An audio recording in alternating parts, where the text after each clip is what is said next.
Te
te voir. Tel est le vœu le plus profond de nos cœurs. Tel est, oh Dieu, le vœu le plus profond de nos âmes. De voir nous suffit. De voir, oh Dieu, nous console. De voir nous fortifie. Nous restaure, oh Dieu. Nous avons audience ce matin dans ta présence.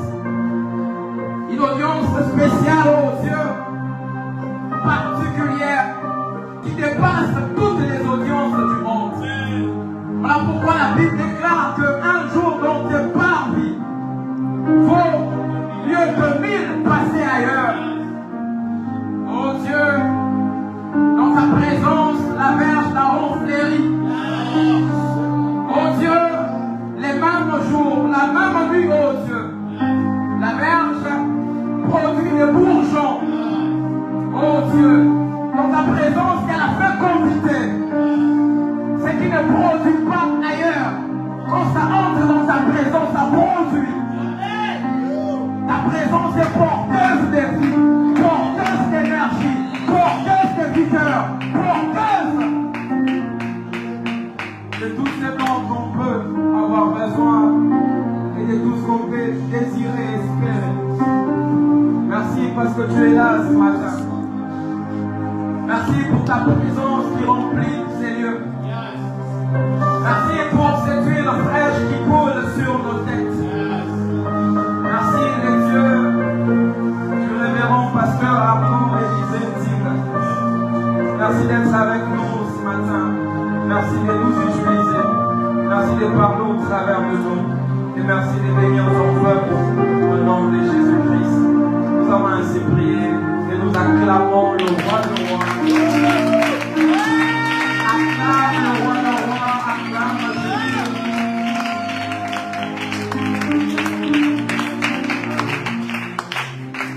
Alors que nous sommes debout, nous en profitons pour lire les quelques portions de Sainte Écriture que nous allons partager ce matin. Je suis dans Exode. La première portion, c'est dans Exode au chapitre 17. Exode au chapitre 17. Exode au chapitre 17. Le 8e verset, je lis dans le nom de Jésus. Amalek vint combattre Israël à Réphidim. Alors, sois plus convaincant que ça. Alors Moïse dit à Josué, choisis-nous des hommes, sors et combat Amalek. Demain je me tiendrai sur les sommets de la colline, la verge des dieux dans ma main. Nous sommes dans Lévitique, chapitre 21.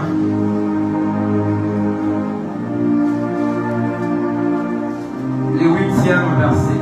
Tu regarderas. Répète après moi, tu regarderas. Donc c'est à toi de faire cette action, de regarder. Tu regarderas un sacrificateur comme saint. Répète après moi, comme saint. Car il offre l'aliment de ton Dieu. Il sera saint pour toi. Répète après moi, il sera saint pour toi. Car je suis saint, moi, l'Éternel, qui vous sanctifie. Allons-y dans Jean, dans le Nouveau Testament. On ne peut pas toucher les Nouveaux Testaments sans toucher l'Ancien. Jean au chapitre 5. Jean chapitre 5. Le 19e verset. Jean 5 et 19e verset. Jésus reprit donc la parole et leur dit, en vérité, je vous l'ai dit, le Fils ne peut rien faire de lui-même. Répète après moi, le Fils ne peut rien faire de lui-même.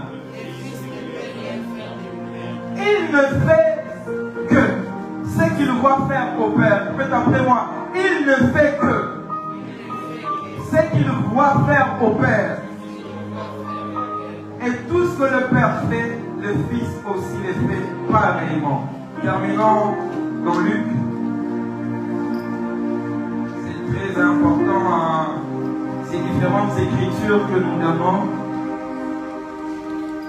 Ça nous sera vraiment utile pour comprendre la pensée du Seigneur pour ce matin. Est-ce que je peux dire Amen? Luc au chapitre 11. C'est la prière de notre Père. Le deuxième verset, c'est la portion qui m'intéresse. Il leur dit, répète après moi, il leur dit, quand vous priez, dites, Père, que ton nom soit sanctifié, que ton règne vienne. Tu peux reprendre ta place en acclamant fortement. Bonjour. Je suis à la fois content de me tenir ce matin devant cette auguste assemblée et effrayé aussi, à la fois content et effrayé, parce que ça relève de beaucoup de responsabilités, et d'être de ce côté et de vous voir de l'autre côté. Certes, c'est une grâce, un privilège au premier regard, mais c'est beaucoup plus une charge, une responsabilité.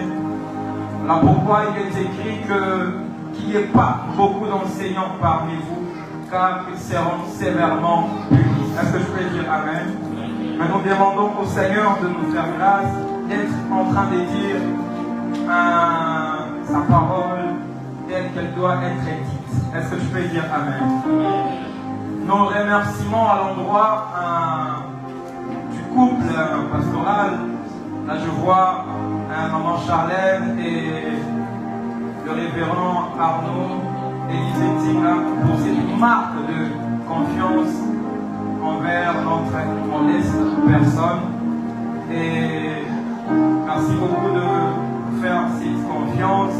Je crois qu'il nous suit et maman qui nous suivra aussi. Que le Seigneur vous bénisse pour ces grands travaux et tous ces fils que vous êtes en train d'encadrer.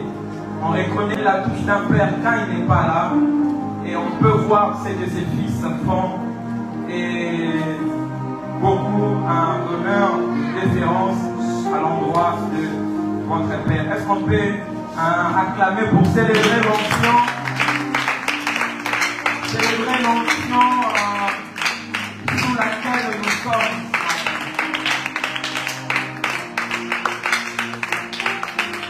Je ne vous prendrai pas beaucoup de temps. Je suis trop excité ce matin parce que je ne suis pas venu seul ce matin. J'ai la grâce d'être accompagné par Madame mon épouse.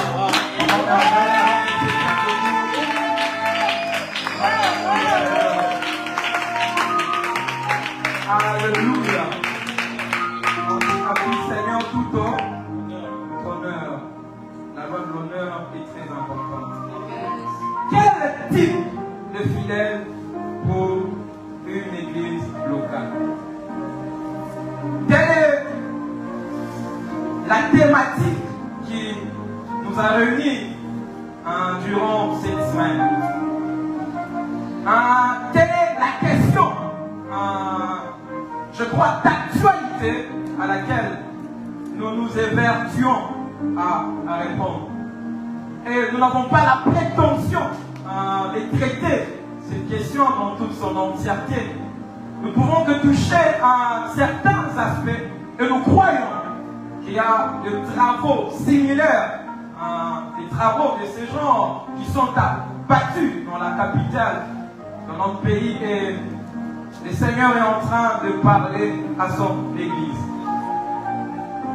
Alors, mon sous-thème de ce matin dans cette école des disciples où nous sommes, délire du grand thème, c'est aussi une sous-question que je puisais de la grande question.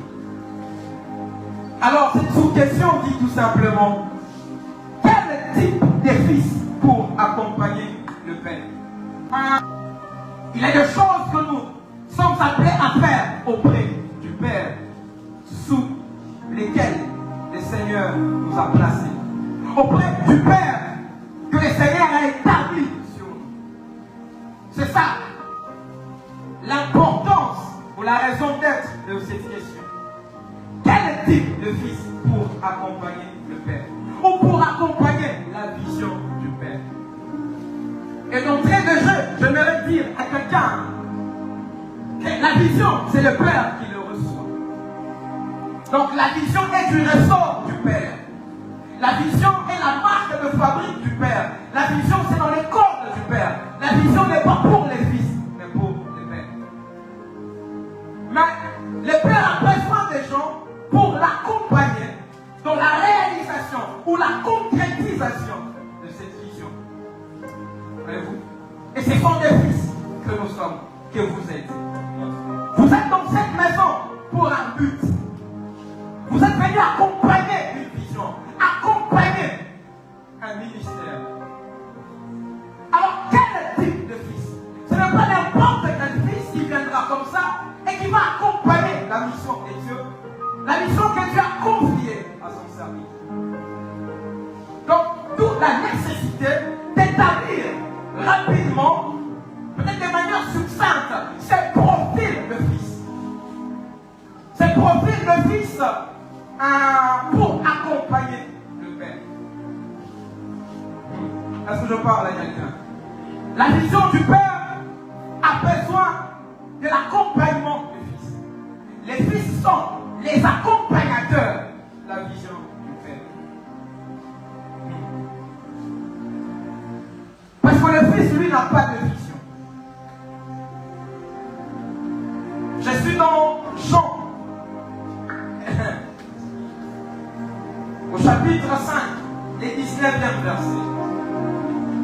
C'est Jésus qui parle. Dans la Bible, nous avons le parfait profil de Fils qui travaille à côté d'un Père. C'est le Christ lui-même. Et ce qu'il dit ici, c'est très fort. Voyez-vous? Il dit que le Fils ne fait rien de lui-même. Le Fils ne fait rien de lui-même. Il ne fait que tout ce qu'il voit faire au Père. Tout ce qu'il voit.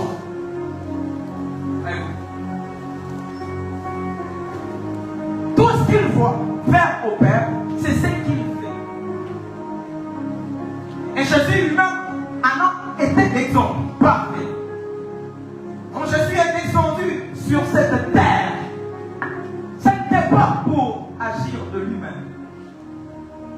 Ce n'était pas pour accomplir sa vision. C'était la vision de son Père, à savoir la rédemption de l'humanité. Ce projet-là, c'était le projet de son Père, le plan de son Père. De toute éternité, c'était arrêté. Et si vous allez dans Apocalypse, il y a une question qui est posée. Qui est-il d'ouvrir ces livres et d'en rompre le sceau? Et il y avait un grand silence dans les ciels, sur la terre et sous la terre. Donc pour réaliser cette vision du Père, ces désirs qui étaient dans les cœurs du Père, aucun ange n'a été trouvé libre. Aucun chérubin, aucun archange n'a été à même. C'était au Fils de répondre à cet appel. Chaque fois que le Père a des questions, des équations dans son ministère, vous êtes là pour ça. Dieu vous a mis à ses pieds pour apporter ce qu'il faut. Et Jésus n'a pas été épargné. Il y avait un plan. Il faut que quelqu'un meure. Mais personne ne s'est présenté. Voyez-vous? Et les pères étaient tristes. Il avait besoin de racheter l'homme, de racheter l'humanité. Mais qui a envoyé? Parce que lui-même ne pouvait pas descendre et mourir sur la croix. Je nous rappelle que sur la croix, ce n'est pas le Père qui est mort, c'est le Fils qui est mort.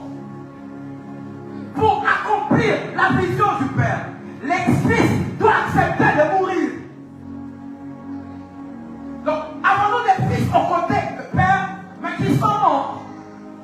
On a des fils qui sont beaucoup plus vivants. Tu ne peux pas accompagner la vision d'un père, la vision de ton père, la vision de votre pasteur, si vous n'acceptez pas de mourir. Mourir, c'est renoncer à vous-même. Mourir, c'est renoncer à vos penchants, renoncer à vos habitudes, à vos inclinaisons. Mourir à vos visions, à vos rêves. Pour vivre au rêve de quelqu'un d'autre. Et ça, Jésus a accepté.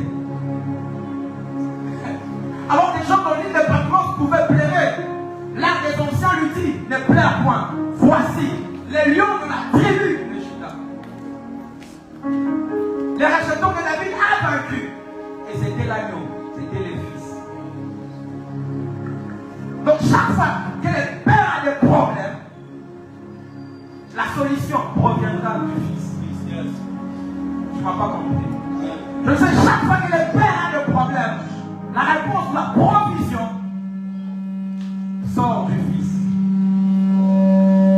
Est-ce que je parle? Ça sort du fils. Parce que les fils, celui qui est qualifié pour porter la vision du père. Fils et filles de famille céleste, personne d'autre ne portera mieux cette vision que vous. Je disais, personne d'autre ne portera mieux cette vision que vous. Et parce qu'il n'y avait que Jésus qui pouvait bien porter cette vision de la rédemption. Il est dans les pères, il ressort les mêmes couleurs que le Père. Il partage ça. N'allez pas voir Gabriel, n'allez pas voir Michael. Ils peuvent s'en foutre. Je vous dis, les grandes choses dans cette église seront faites à partir de vous. Connaissez-vous vous-même. Connaissez votre valeur. Et les rôles que vous devez jouer à côté du Père que le Seigneur a établi sur vous. Voyez-vous? Quel type de fils pour accompagner le Père? Premier critère, c'est ce fils qui est mort en lui-même. Tu ne peux pas porter la vision du Père si tu n'acceptes pas de mourir. Je ne parle pas de la mort physique. Ce n'est pas un sacrifice humain que je suis en train de prêcher ici. Non. Par mort, je sous-entends le fait de renoncer à soi. Tu ne peux pas être sous un père et faire des choses de ton propre chef. Jésus dit, le Fils ne fait rien de lui. Il est mort en lui-même. Il ne fait rien de lui-même. Il ne fait que ce qu'il va faire au Père. Ce qu'il voit de qui? Du Père. Auprès du Père. Parce que c'est le Père qui a la vision. Et on regarde le Père. On suit son rythme. Et pour ce faire, il faut mourir. Regardez dans nos églises locales. Il y a plein de fils désobéissants. Il y a plein de fils. Le père est sur un autre tempo, lui sur un autre tempo. Voilà pourquoi nos assemblées sont fragilisées à partir de l'intérieur. Si l'examen devait vous avoir, il va s'infiltrer. Il entrera. Il prendra place. L'ennemi n'a pas de force quand il travaille à l'extérieur. Voilà pourquoi même dans la ceinture de Jésus, il a fallu qu'il y ait quelqu'un qui était compatible à une utilisation satanique. La Bible déclare Satan entra dans qui? Dans Judas. Parce qu'il était parmi les 12. Voyez-vous, la force de votre Père, c'est vous. Est-ce que je parle à quelqu'un? Quel type de fils pour accompagner le père? Deuxième critère.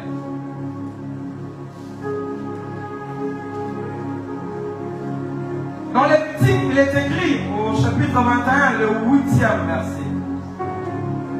Tu regarderas les sacrificateurs comme ça.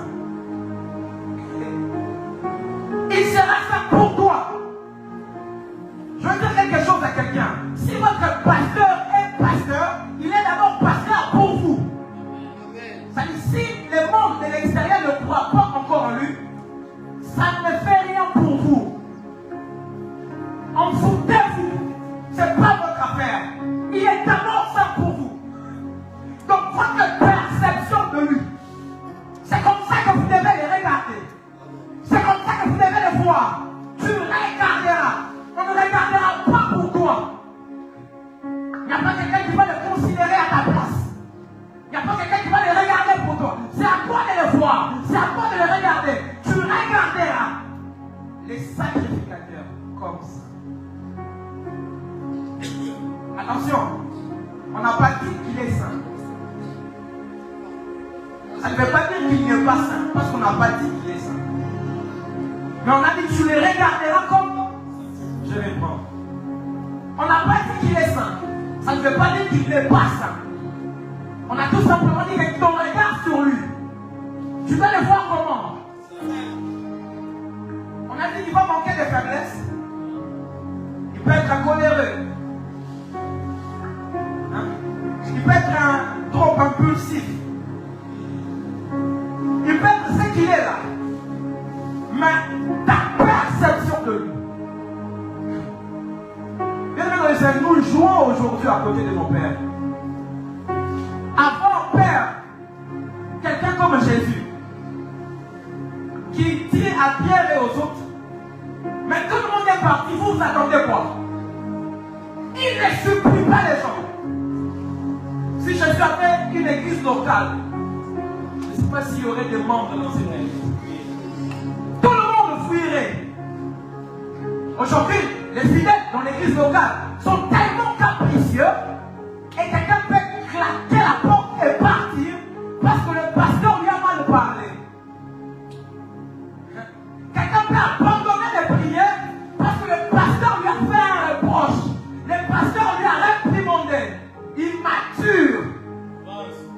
Tu es un fils immature. Tu es un enfant immature. Quel fils tu es? Tu es quel accompagnateur de vision? Tu ne sais pas voir le Père tel qu'il est. Il est saint. Même si un jour vous le voyez en cinglé, vous lui rendez visite chez lui à la maison, que cette proximité ne vous amène pas à cécité. Combien des yeux ont été crevés parce qu'on a vu l'intimité du Père. On connaît sa femme, on connaît ses enfants, on connaît sa maison, on sait de quoi est composé, on sait à de quoi sa maison est meublée. La Bible a dit, ne regarde pas tout ça. Tu regarderas les sacrificateurs, pas sa maison, pas ses enfants, pas son salaire, pas ses finances. Lui, sa personne, tu les regarderas lui. C'est à lui que tu dois regarder comme saint. Voyez-vous?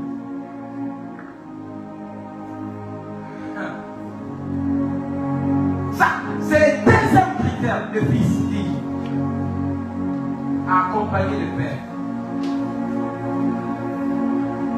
Ce sont ces fils qui sanctifient les pères. Répète après moi, qui sanctifient les pères. Dans Luc au chapitre 11, le 2e verset, la prière de notre Père, qui est aussi dans Matthieu. Jésus apprend à ses disciples comment prier. Et c'est ceci est parti d'un disciple qui lui a dit, apprends-nous à prier comme Jean a appris à ses disciples. Donc la prière, ça s'apprend. C'est une parenthèse. parenthèse. Mais il les regarde et il leur dit, quand vous priez, dites.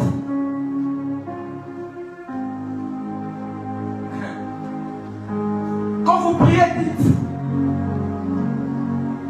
Il leur dit, quand vous priez, dites, Père, que ton nom soit sanctifié. Tu regarderas les sacrificateurs comme ça. Les termes hébreux employés ici, c'est Kodesh. Kodesh signifie mettre à part. D'où le verbe sanctifier que l'on a en français. Kodesh, mettre à part. C'est ça, sanctifier. Donc quand vous traitez avec le Père, vous devez le mettre à part. Vous devez les sanctifier. Donc votre considération de lui, c'est une considération mise à part. Vous ne les mettez pas dans le tout le monde, dans les mêmes paniers. Aujourd'hui, les pasteurs sont devenus des escrocs. Non, votre Père n'est pas là. Il n'est pas dans ces paniers-là. Il n'est pas dans ces paquets-là. Tu regarderas le Père, le sacrificateur. Que ton nom soit sanctifié. Donc même avant de prier, sanctifier le nom du Père. Ouais. Il y a beaucoup de choses à ce niveau-là dans nos assemblées locales. Nous qui sommes fils qui accompagnons nos pères, nous ne les sanctifions pas, même dans nos dires. Voyez-vous? Et vous voulez que l'église locale soit forte. La force d'une église locale, c'est dans son leadership. Et la force d'un leadership, c'est les colonnes sur lesquelles ce leadership s'appuie. Et les colonnes qui soutiennent le leadership, c'est les fils qui accompagnent les leaders. Il n'y a pas de leadership fort s'il n'y a pas de fils ayant le cœur de Christ. Si le Père est ce qu'il est, c'est parce qu'il a produit un fils qui est le prototype, qui est le profil parfait de tout fils appelé à travailler, à œuvrer pour le Père. Et ta bénédiction, ta récompense est liée au service attaché au Père. Voilà pourquoi Jacob, arrivé en Égypte, je suis dans Genèse au chapitre 49, il regarde Joseph et il lui dit, certes tu es premier ministre, certes tu as les biens, mais je vais te dire une chose, délivrer un secret, c'est l'œuvre du Dieu de ton Père qui t'aidera.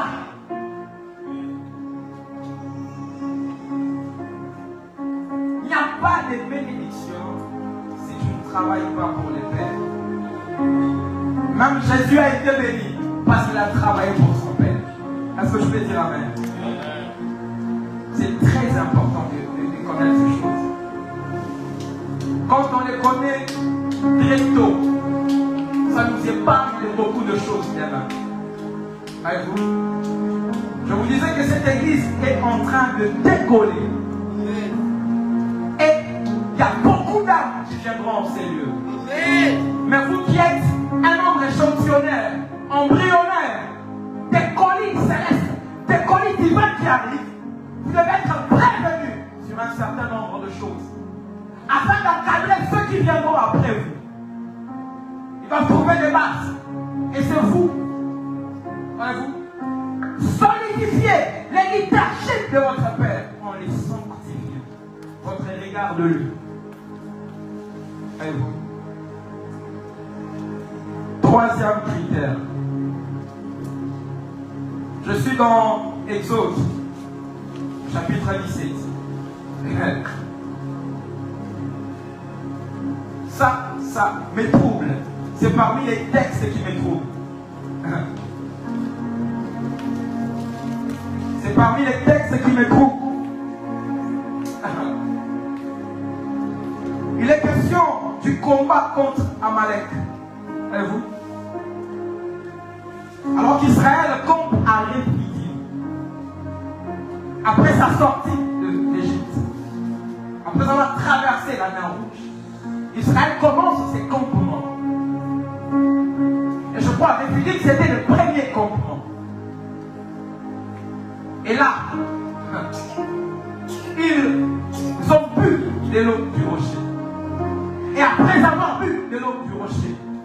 Amalek vient. Si tu lis la Bible déclare que Amalek vient attaquer Israël avec lui. Voyez-vous, Israël n'a rien fait. Et ici, Israël est sous Moïse. C'est Moïse qui est son pasteur. C'est Moïse qui les conduit. Voyez-vous. Mais quand Amalek vint, la Bible déclare. Alors, Moïse dit à qui? À Josué. Répète après moi, Moïse dit à Josué. Alors 15 jours, sous Moïse, vous entendrez. La Bible dit, l'Éternel dit à Josué. Lisez la Bible. Joël, en 15 jours. Marianne, en 15 jours. Dieu s'adresse à Josué sous Moïse. C'est pas écrit. Mais la formule, c'est l'Éternel dit à Moïse. Moïse dit à Josué. Même avec Aaron, Marie et les autres, qui accompagnaient Moïse.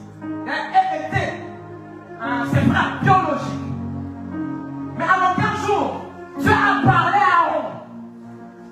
Pour qu'Aaron parle à Moïse. Ce n'est pas la formule de Dieu. Dieu, quand il établit un leadership, il obéit à ce principe-là. Voyez-vous? Et si nous voulons produire un leadership efficace qui va impacter ces quartiers et qui va produire des grands, nous devons respecter les montagnes de Dieu. Dieu ne vous dira pas de choses qu'il n'a pas dites au Père.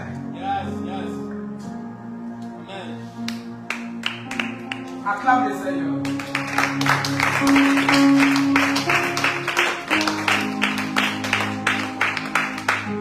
Aujourd'hui, avec l'émergence, passez-moi cette expression, passez-moi d'employer ces termes ici, avec l'émancipation des dons spirituels, on met l'accent sur l'usage des dons spirituels en abolissant des principes, des protocoles divins qui sont des véhicules de la puissance de Dieu.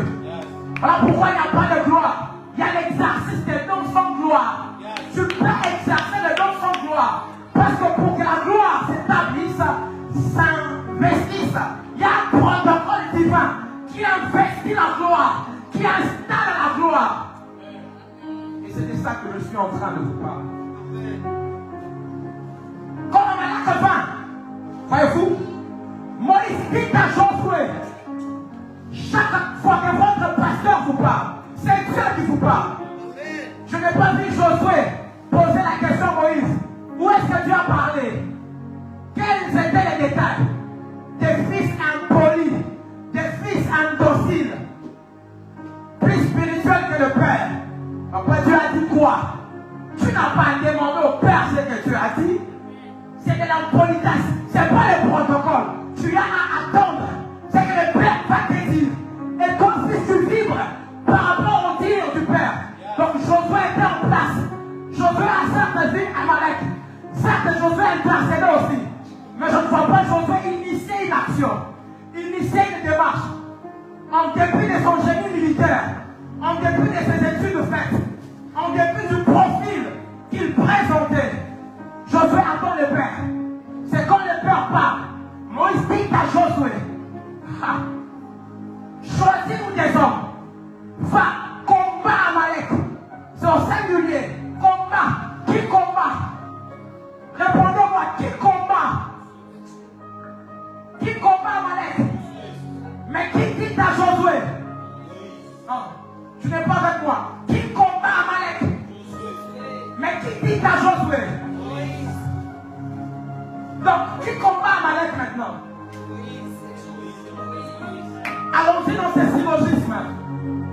En réalité, sur le terrain, qui est envoyé pour combattre Amalek? Qui a envoyé? Josué. Par qui?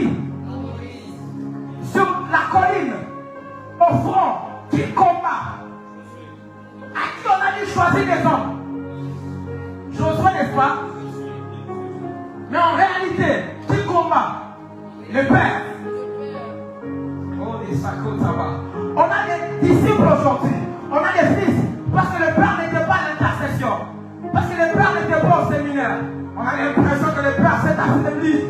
On a l'impression que le Père ne prie plus. Parce que le Père n'était pas avec nous à la méditation. Il y a un niveau de leadership où le Père, il fonctionne tellement au sommet qu'il vous laisse sur la plaine. Josué descend sur la plaine. Moi je suis sur la colline. Les degrés que le Père atteint, les fils n'attendent pas ces degrés. La colline, c'est pour Moïse. La colline, c'est pour le Père. La plaine, c'est pour Josué.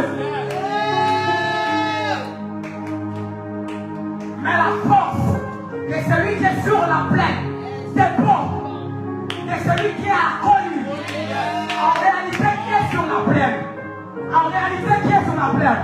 C'est celui qui est sur la colline, qui sait dupliquer, qui sait dupliquer, qui sait dupliquer, qui sait dupliquer. Le Fils est l'incarnation du Père. Le Fils est l'émanation du Père. Quand le Fils fonctionne, c'est le Père qui fonctionne.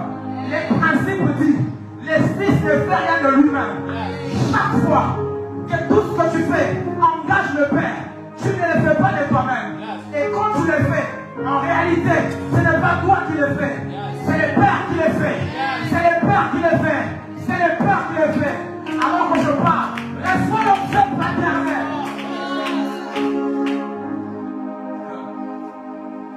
Choisis des hommes.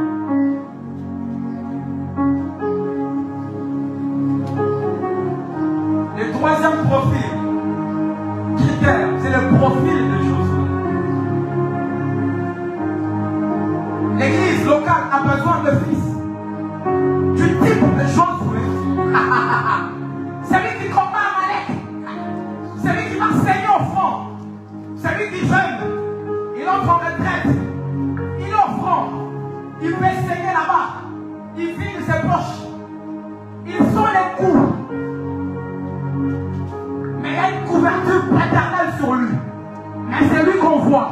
On ne voit pas le Père, on voit les fils. Mais quel est ce fils qui doit être élevé? Quel est le type de fils pour accompagner le Père? Pour accompagner, porter la vision du Père. Sur la croix, on n'a pas vu Adonai, Elohim. On a vu Yehoshua marche. Jésus le Fils. Sur les terrains des humiliations, c'est le Fils qui entre. Le Père reste dans sa peau de gloire. Le Père doit être sanctifié. Même pour la rédemption, ces principes étaient respectés. Père, que ton nom soit sanctifié. Porter les péchés. Ce n'est pas Dieu le Père qui a porté les péchés. Il est écrit, maudit est quiconque est pendu au bois. Voilà pourquoi même les fils sur la croix dit, mon Père, mon Dieu, pourquoi m'as-tu? C'est-à-dire celui qui était sur la croix, c'était pas le Père. C'était pas le Père. Sur la croix, c'est pas le Père. Mais dans nos églises, on a pris les pères, on les a attachés à la croix. Voilà pourquoi nos églises sont faibles. Ils doivent tout faire. Ils doivent se sacrifier, priver leurs enfants, leurs familles des choses. Et nous, fils, nous sommes là, en train de répasser, en train de rêver. Mais on veut la double portion. Je veux l'antia, je veux la grâce. Je veux la grâce.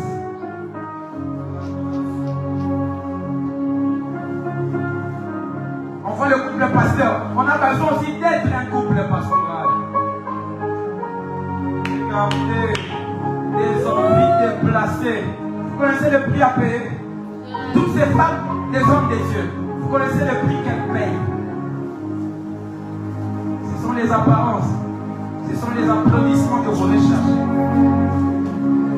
Les types de Josué, ces types de fils-là, n'ont pas besoin des applaudissements. Ils n'attendent pas ça. Hein, Joël? Il ne fait pas pour qu'il soit applaudi. Il le fait pour le Père. Il le soutient. Il solidifie le leadership du Père. Mais pourquoi nos églises, nos assemblées locales sont faibles? C'est lourd.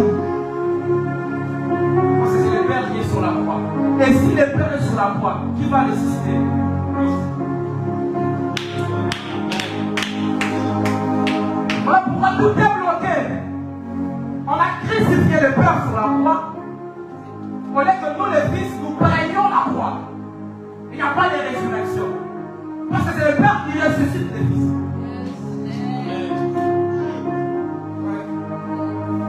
Ce sont des principes importants, des principes directeurs, des protocoles de la gloire de Dieu.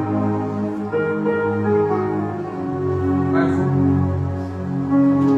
Voilà pourquoi nos églises sont faibles. Nos églises sont faibles. Quel type de fils? Bref. Soyez des Josué, capables de choisir des hommes. Quand le Père n'est pas là, il lui délègue le pouvoir. Il fait bien les choses. Il n'a pas besoin de la présence du Père pour fonctionner. Il ne le fait pas pour être vu. Il n'est pas là pour l'impressionner. Combien de fils cherchent la couronne auprès du Père? Yes. Mais le chemin de la couronne, c'est le chemin du calvaire. Tu es prêt à passer par ce chemin-là? Parce que tu languis après la couronne. Mais un chemin du calvaire. Il a été humilié, rabaissé. Voilà pourquoi le Père l'a souverainement élu. Tu veux l'élévation, il y a une inscription que tu dois prendre. Et moi je remets les reçus ce matin. Tu veux que j'écris ton nom et que j'appose la signature sur ces reçus. Ça a reçu une inscription à l'école du calvaire, à l'école de l'humilité, à l'école de l'humilité, de l'humilité, de l'humilité. Si tu refuses cette inscription, ne t'attends pas à la gloire.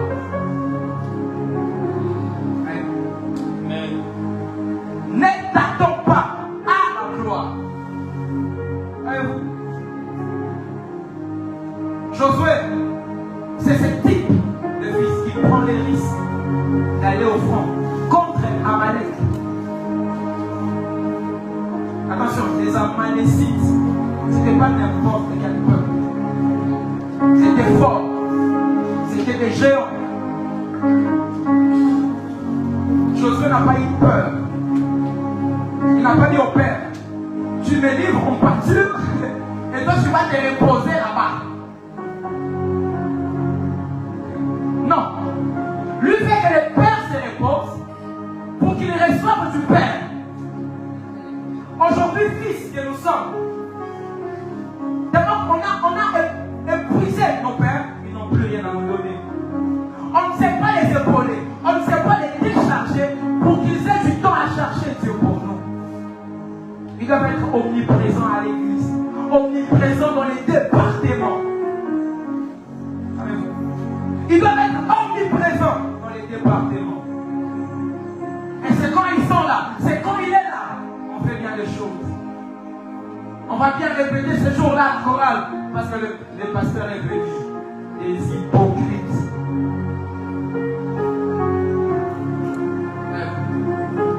On va bien faire les choses ce jour-là, parce que les yeux du pasteur sont là. Même quand les yeux du pasteur physiquement ne sont pas là, spirituellement ses yeux sont là. Son Dieu te voit, son onction te voit. Attention à l'onction du pasteur. L'onction du pasteur est beaucoup plus dangereuse que le pasteur.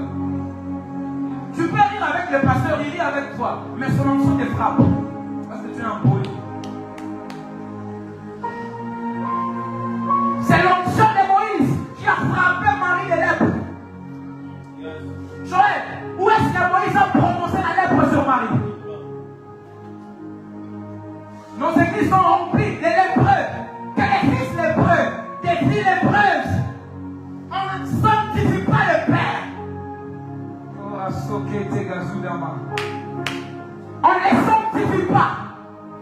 Regardez, c'est Moïse qui se prend pour qui. Nous aussi on voit. Ah bon? Et puis Dieu va régler la question. Hein. Il dit, Noël, s'il y aura parmi vous des prophètes, ce sera dans quoi? Dans une vision. Par quel moyen? Par un songe. Il y a une énigme. Un proverbe. chose de codé. Mais il n'en est pas ainsi avec moi. Je parle avec lui face. Les degrés d'intimité que le Père entretient avec celui qui l'a appelé, ce n'est pas les mêmes degrés d'intimité que celui qui l'a appelé va entretenir avec toi. Il y a quelque chose à part. Il y a toujours un coin, un couloir réservé pour le Père. On ne franchit pas cette zone. C'est le protocole divin. Dieu lui-même s'arrange de l'utiliser en Israël que des prophètes ou par des songes, par des visions. Plus parler comme ça. Pour qu'il y ait une différence entre Moïse et les autres. Yes. Sommes-nous des Josué? Si à ce type de vie sont sérieux, la famille céleste n'aura plus de place ici. Si c'est le caractère de Josué, cette nature de Josué, crie en nous tous ici, on n'aura plus de place. On va construire ici. On va acheter le passé. On veut que tout parte de l'homme des yeux. Nous sommes des observateurs, des figurants qui s'attendent à des choses. C'est Josué qui combat Amalek. Et même plus tard, quand le Seigneur commencera à traiter personnellement avec Josué, il se base sur ce qu'il a dit à Moïse. Les bornes de père, les repères, les pères sont des repères. Tous les que foulera la plante de votre pied, je vous les donne en possession, comme je l'ai dit à qui. Josué, premier au premier chapitre. Comme je l'ai dit à qui? Donc ce n'est pas une promesse nouvelle. Vous savez, comme le fils nous venons, hein, Marianne, Joël, comme nous venons comme fils, on a l'impression que Dieu commence avec nous. Quand tu commences à lire la Bible, tu as l'impression que l'apôtre Jean-Michel Chose n'a jamais vu ça. C'est l'enfance, la bêtise. Voilà pourquoi Dieu prend le soin de dire à Josué, comme je l'ai dit, ça ne commence pas par toi. C'est pas toi qui as commencé ça. Il y a un repère, il y a une référence paternelle. Les pères sont des repères, les pères sont des références. On ne marche pas sur eux, on ne les sabote pas, on ne les sabote pas. On les honore, on les sanctifie, on les célèbre, on solidifie leur leadership qui nous monte. Quand ils montent, nous montons avec eux.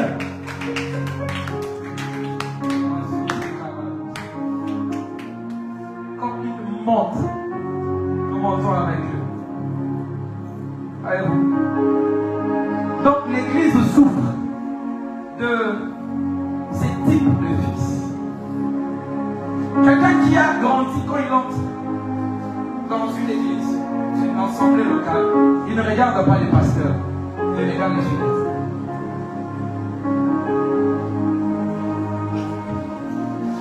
Les fidèles, leur façon de se comporter, de gérer les choses, de prendre les choses en main, c'est ce qui va donner de la place à leur pasteur. Vous savez, quand David court devant Goliath, j'aime la question que Saül, c'est pas n'importe qui pose cette question, c'est le roi Saül. Saül posa la question à Abner, son chef d'armée, son général.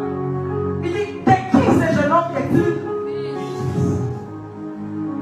Or, le père n'était pas là. C'est le fils qui court, qui va affronter Goliath. Comme Josué est allé affronter Amalek. Mais quand on le voit faire, on remonte. Il y a une résonance paternelle dans ce que ce garçon est en train de faire. Je dois retracer cette résonance. Je dois retracer cette liaison. Il y a quelque chose de paternel qui relie ses fils. Il y a une source. Il y a des racines. Il y a des racines. La force d'un arbre, ce ne sont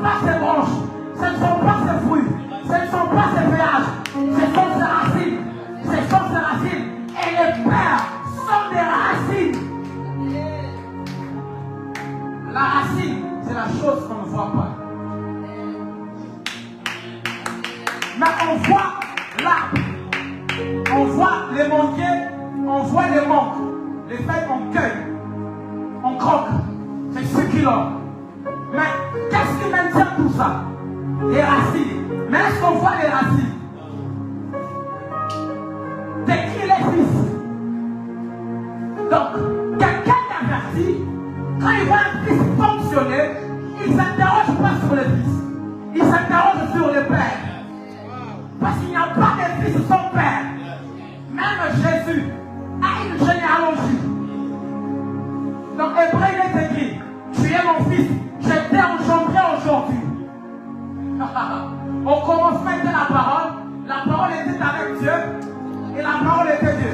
Donc il y a un décalage entre les moments où la parole était au commencement, était Dieu, et entre les moments où la parole au commencement était avec Dieu. Je ne sais pas si vous voyez ce décalage. Au commencement était la parole était avec, et la parole était Dieu. Donc la parole ne peut pas être Dieu si la parole n'est pas avec Dieu. Donc il y a un décalage là. Il y a un temps où la parole est avec Dieu, et il y a un temps où la parole est Dieu. Donc la divinité de la parole, la divinité du Fils, c'est en relation, en corrélation, en mariage avec le Père. Si le Fils se dissocie du Père, le Fils n'est plus divin. Le Fils n'est plus divin. Et c'est la cohésion du Fils envers le Père qui fait que le Père dise Genèse 1, je suis là. Dieu dit que la lumière soit. C'est en ce moment-là que le Père sort les fils de lui. Tu es mon fils, je t'ai engendré aujourd'hui. Et en ce moment-là, la parole n'est plus avec. La parole est Dieu.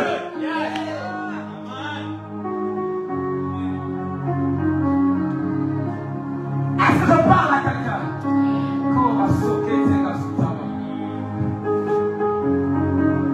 Et t'es avec.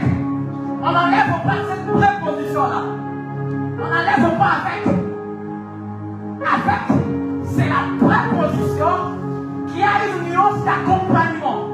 Je suis professeur de français. Quand on fait l'analyse, on l'a dans des cours. En français, c'est avec. La nuance, c'est l'accompagnement. Avec est là pour accompagner. Accompagner le Père.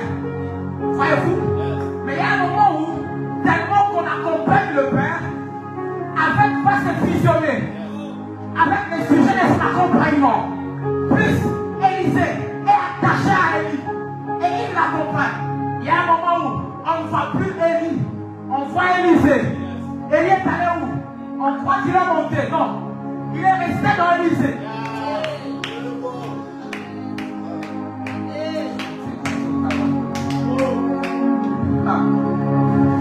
Je suis avec lui. Je suis là. Il y a un moment où il montera. Et on le verra à travers moi. C'est ce que Jésus fait avant l'ascension. Il dit aux disciples, restez à Jérusalem. Je monte. Chaque ascension paternelle inaugure des montées de fils. Chaque ascension paternelle inaugure une saison pour des fils. C'est un principe imbécile, excusez-moi, pour ne pas voir dans l'ascension du Père ta montée, pour ne pas voir dans l'ascension du Père une nouvelle saison qui s'ouvre pour toi. Voilà pourquoi on tire les pères quand ils montent, on les tire, on est jaloux. Les pères montent. Quel type de fils sommes-nous? Les Échalènes sont tiens dans les mains. Quel type de fils? Quel type de fils? Je veux que tu pries avec moi. Quel type? Tu as beaucoup de valeur aux yeux du Seigneur. Et ta position de fils, c'est cette position qui t'intronise sur la grandeur. Ne cherche pas une autre position. Jésus a été élevé en tant que fils. souverainement élevé. Les pères élevés qui l'église. Donc c'est la bonne position pour l'innocence. Lève légèrement tes mains. Dis à Dieu, donne-moi les cœurs de ces fils pour mon pasteur. Donne-moi les cœurs de ces fils pour mon pasteur. Donne-moi les